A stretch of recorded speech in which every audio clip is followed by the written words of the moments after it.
gruesomeness in beauty. Yeah! That was fantastic! What is happening? Blood. Oh, don't do that to me. Survive, said the prophet, always hits.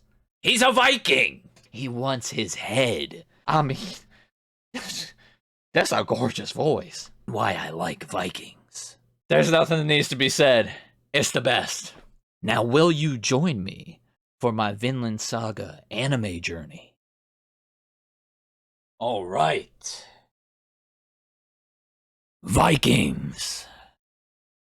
After I reacted to the first Vinland Saga opening, you guys told me that I needed to check out the rest of them. And that's exactly what we're here to do. Now, I will not be pausing for the first opening. We will just enjoy it together. As for the other ones, I will be pausing throughout. If I see anything interesting, I will give my thoughts on it, and I will give a visual analysis of what I see. So, board the longboat, and let's journey through the rest of these openings. I do appreciate you being here. Much love.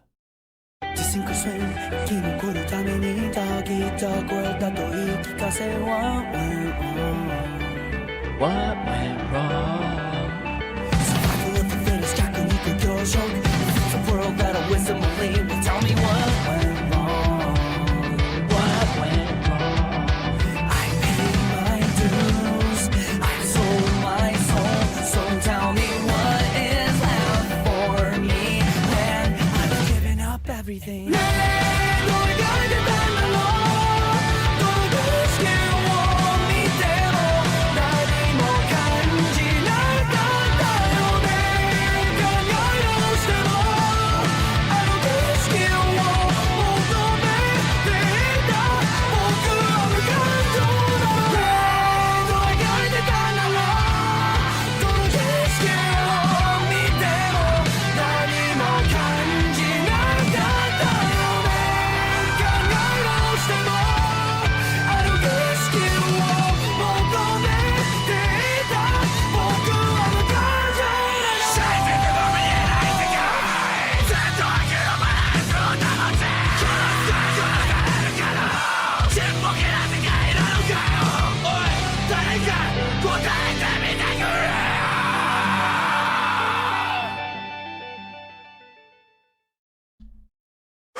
There's nothing that needs to be said. It's the best. It's one of the best openings I've ever heard in my life. It screams Batman to me. You know, someone seeking vengeance and retribution for someone who died. Survive, said the prophet, doesn't miss.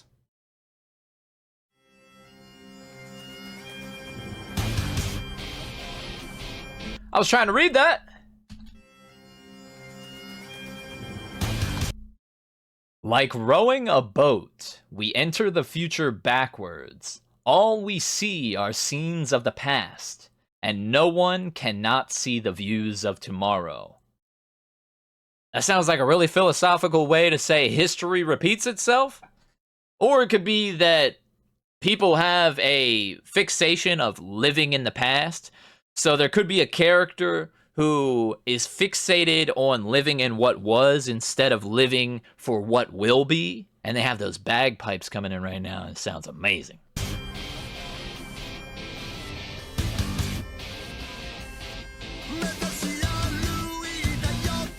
Anglo-Saxon.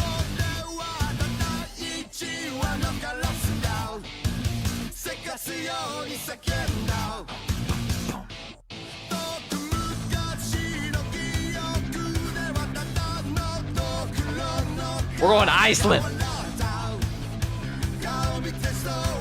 This tempo picking up. Oh. Right here, yeah. We got a snake. Snake venom. This is the guy who we seen in the first opening. He was fighting that little kid. And now he has the crown, so I'm guessing he's the king of the show. But I'm seeing this snake back here, and that looks like a green tree python or an emerald tree boa. They are constrictors. I think the snake, he's not carrying that around because it's way too cold for that. But I think the snake is meant to be a visual representation of his character. And he strikes me as someone who enjoys strangling his prey.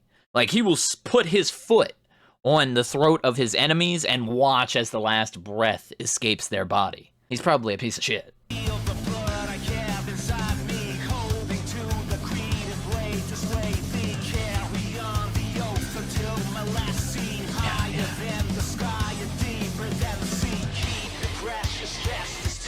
Oh! That was a lot of arrows in somebody. This right here, when it started getting really hammered down, they have... I'm guessing this is probably our main character here. And then we have this wolf. It went from a nice sunny day out, but now darkness has been cast over him, and he's covered in blood, probably the blood of his enemies. But the wolf back there, I think that represents his character now. And it's probably because he's a lone wolf. He doesn't run in a pack. He just needs himself. And then the blood of his enemies to satiate his appetite. That's visceral. So I think that is his dad. That might connect to the first opening there? Right there. We see, I'm guessing his dad putting his hand like, everything will be all right, son. And now he's just littered in arrows. And he witnessed his dad die. Jeez, dude. He really is Batman.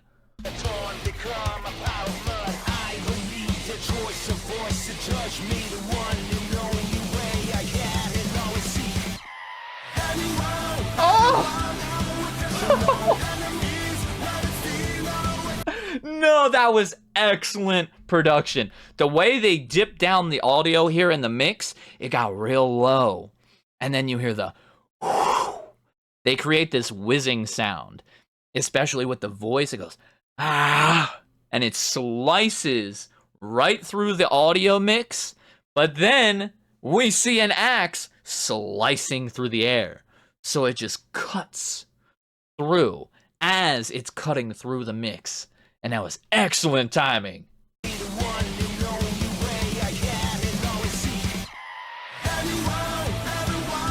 And then he moves out of the way. Yeah!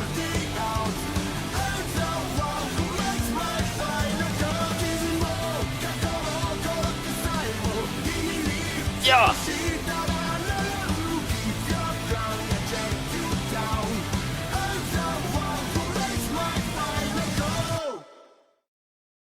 Oh, that was it. Okay. That was sick. The man, you hear him saying, keep your crown, I'm gonna take you down. So he's hunting this man right now through the snow. And he's bruised and battered and bloody. But he's still coming. He's still going after them. It looked like he was tracking them. And then you see his tracks in the snow.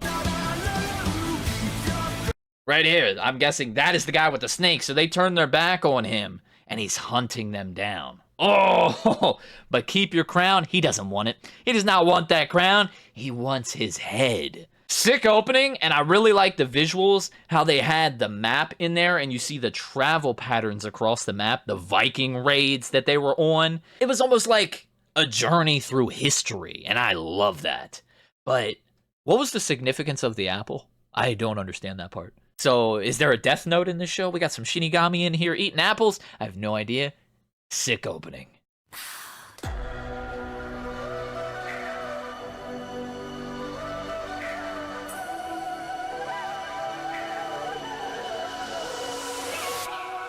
Water running stronger, rougher, holding onto anything.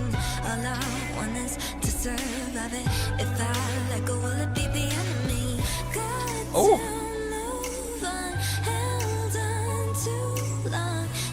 Wow. What?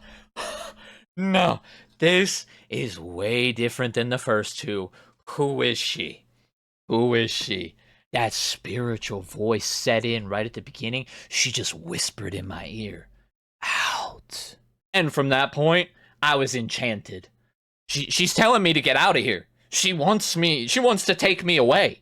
She's gonna carry me away, just whisk me away to a far off land. I mean, that's a gorgeous voice.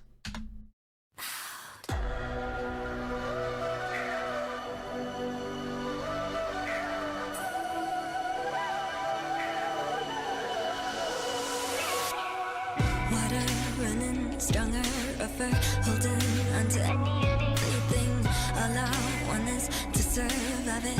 If I let go, will it be the enemy? Got to move. I got it. Oh, don't do that to me. This droplet that falls here was so clean. If I let go, will it be the enemy? Right here. It creates a falling action for a transition, and it was so smooth. But as this water droplet is falling down, they're upside down too. We see this mirror effect almost, where the reflection of this person is in the water droplet, but they're falling. So it creates an as above, so below situation.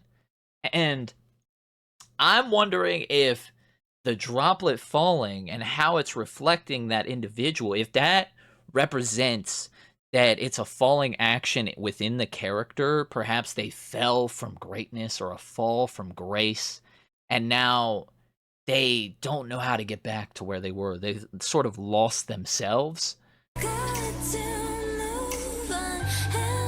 Oh yeah, then in the eyeball, I hyperfixate on eyes and the creativity that I see within the reflections of the eyes, because the eyes tell all. Whatever you witness is right here. And now this flame has carried over from the last scene. So here we have this figure, and they're surrounded by darkness right now. And in the last opening, as that darkness descended, I'm guessing over the main character, this could be them. And they are surrounded with nothing but darkness and water right now. But they lowered the opacity within the body, and we can see this blue flame shining through. Now, I see that blue flame as the eternal flame, and it can represent their soul. And they say blue flames burn the hottest. So that soul within him is on fire, and it's burning, it's raging. And I think it's that vengeance that he's seeking. And now that flame will never go out until he gets what he wants. Right here, we see him looking at the flame. So now I see this scenario as someone who is looking within themselves, like questioning things. Why am I the way that I am? Oh my God.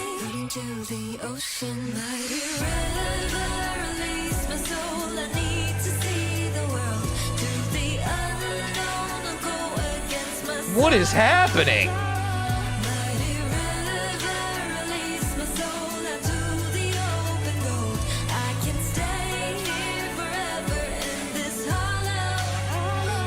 Now, they went off with the visuals in this one. They went off with the creativity. These hands started reaching out of the water, and they're connecting one by one because they're climbing. They want to drag somebody down into the depths. Here comes a skull. They're after someone. But notice these are hollowed out. So this could, and the blood, oh, this could be the enemies that were killed. The skulls representing death, but they're seeking whoever killed them. And now they're after that revenge, and they want to drag them down into this mighty river that she's singing about. Whoa.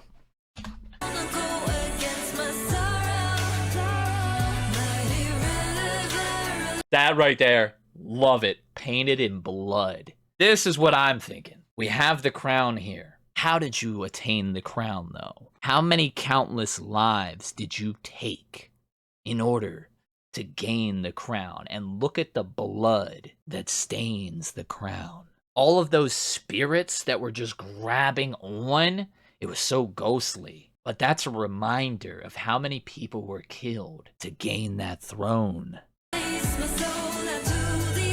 And she's singing about water. What's thicker than water? Blood.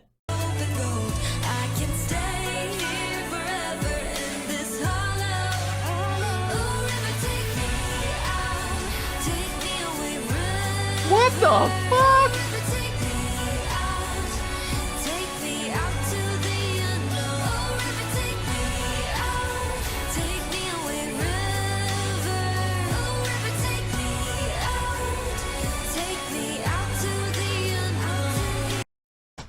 She's gonna take me out. Oh my god. Oh, river, take me out. No, what is going on with these visuals, man? They completely flipped the script. It's just black and white now, and we have this chalice that is pouring blood. It's spilling the blood of the enemies. And the visuals were creating these mirror effects here. Almost like that droplet, except it's this separation. We're seeing two sides.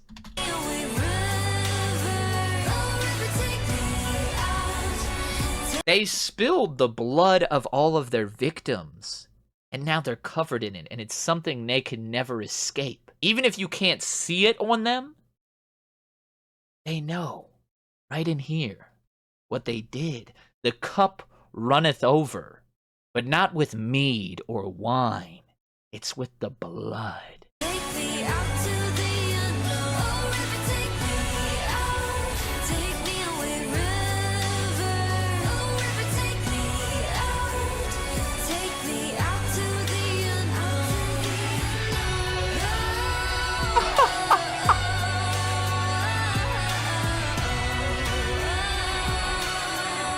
To the ocean.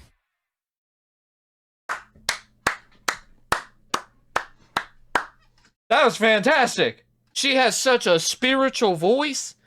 Absolutely gorgeous with the visceral imagery of things that are happening. And I love Vikings, but you know, all of the destruction that comes with that. All of the deaths and the blood on your hands. And then they have her magical voice almost enchant you as you're witnessing this story. And I seen there was a pillory in there and this glass break. Yeah, right here. This pillory opens up, and pillories were used for humiliation, but this was absolutely the most visually impressive one that I have seen so far. I'm excited for the next one. Wow, that was amazing. The sun, it burns the night. The fighting lines between the victims, and what will soon become the prey. I'm giving up on counting blessings. The gods can judge me when I'm dead, 'cause I cannot take this anymore. I'm done with the feelings that I've known in paradox. The feeling of hatred burns my soul. I'm done with the feelings that I've known in paradox. Again, they do such a good job of visual representation. All of the imagery that they're giving us right here, it's very non-standard. They don't want to reveal too much, but they want to give you little hints along the way of things that are happening, and they represent that with all of these little intricate pieces, and there's so much depth to that. Love it. Now, what I've seen so far in this opening signals to me death and rebirth, because they were hoisting, almost like they were carrying a casket to a funeral, but they were hoisting a wicker man. They took it to the fields, and they used it sort of as a scarecrow, where they put it in the fields. But to me, that makes me think that someone has fallen, or they believe that they have died, but it was never confirmed. This person just disappeared. And then you start seeing the flowers growing out of it. You have the butterflies, and all of that represents growth and life. To them, that Wicker Man represents this individual who, even though they're no longer there, they know that even if they died, they're not really dead because they're always with them and they're watching over the village. Now, right here at the beginning, when they time that gasp, that with the eye opening, yeah. The party lines between the victims, and what will soon become the prey. I'm giving So that must be him. They think he's dead or he either does die. lines between the victims, and what will Because right here it transitions. This is his body becoming the Wicker Man. become the prey. I'm giving up on counting blessings. The gods can judge me when I'm dead, 'cause I cannot take this anymore. I'm done with the feelings that I'm known in paradox. And even here, we have him hoisting a baby in the air, and then it goes to show the Wicker Man and the flowers blooming with life. The feeling of hatred burns my soul. I'm done with the feelings that I'm known in paradox. And he's walking with the butterflies. My God, dude. I may be crazy enough to break myself inside my head. Oh, yeah. Maybe I couldn't find these answers to live by instead. Some will call it giving up. I just call it getting lost in my own breathing. Oh, nah, this is so good. This is Survive Said the Prophet again, isn't it? This is Survive Said the Prophet again. It's gotta be. These lyrics, oh man, with this imagery. I may be crazy enough to break myself inside my head. 'Cause maybe I couldn't find these answers to live by instead. Some will call it giving up. I just call it getting lost in my own breathing. I may be crazy enough to break myself inside my head. 'Cause maybe I couldn't find these answers to live by instead. Wow! Wow, what a visual! These answers to live by instead. All of the bodies enchained around him, and he's just surrounded by this. And they're clinging on.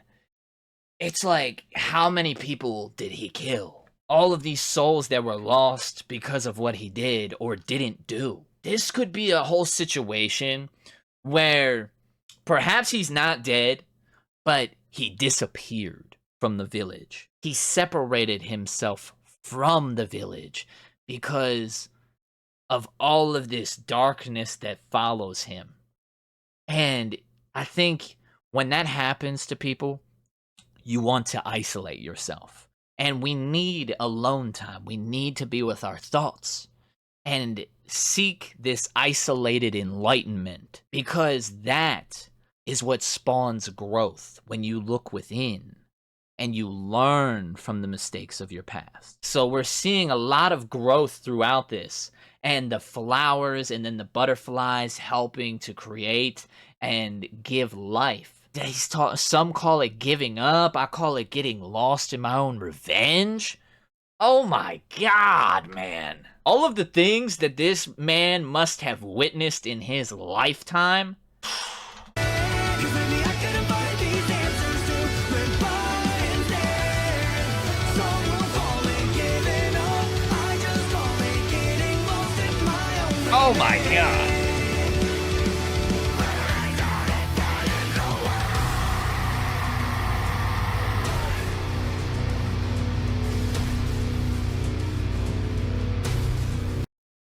That's gotta be Survive Said the Prophet. Yeah. I'll do that again. Some will call it giving up. I just call it getting lost in my own breathing.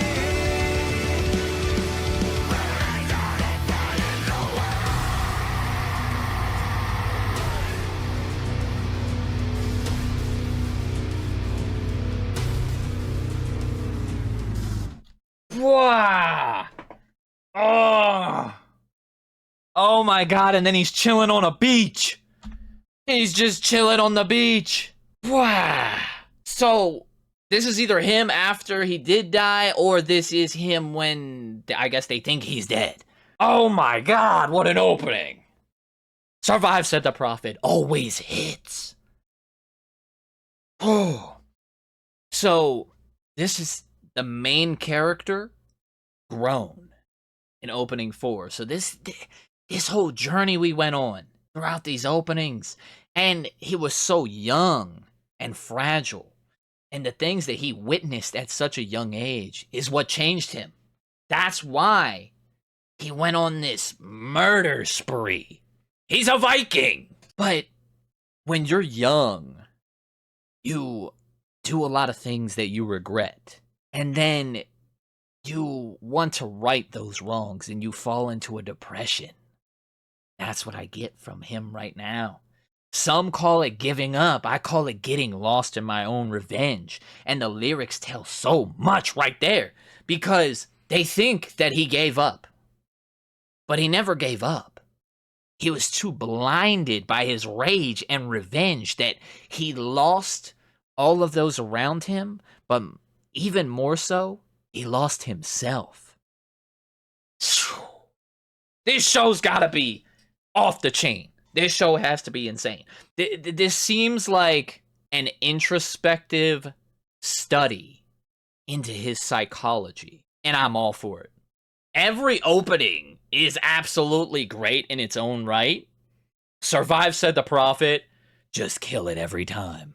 Just like we saw all that death and the heads on the pikes. They represent the anime so well with the visceral screams and everything and the growls. That aggression that I get and why I like Vikings. I'm all for it. Witnessing a journey. So, I'm going to be watching this show. Man! Even that third opening, with her ethereal voice, was such a change of pace. But no matter how much you change the voice, you still have the gruesomeness of the show. So it doesn't matter how you spin it, because there's still gruesomeness in beauty. Opening 2, opening 3, opening 1, opening 4, it doesn't matter. They're all great. No wonder you guys wanted me to check these out. So I appreciate you being here for this journey and analyzation that I just had and was able to witness thanks to you guys suggesting this. Now, will you join me for my Vinland Saga anime journey? Let me know down in the comments your thoughts on these openings. Which one's your favorite and why? Let me know some other shows that you want to see me react to the openings of. I do appreciate you being here, Vikings! Now, we hop off of the longboat. Until next time, when we continue our journey. It's your boy Snake Venom S to the V. Love, peace. We out.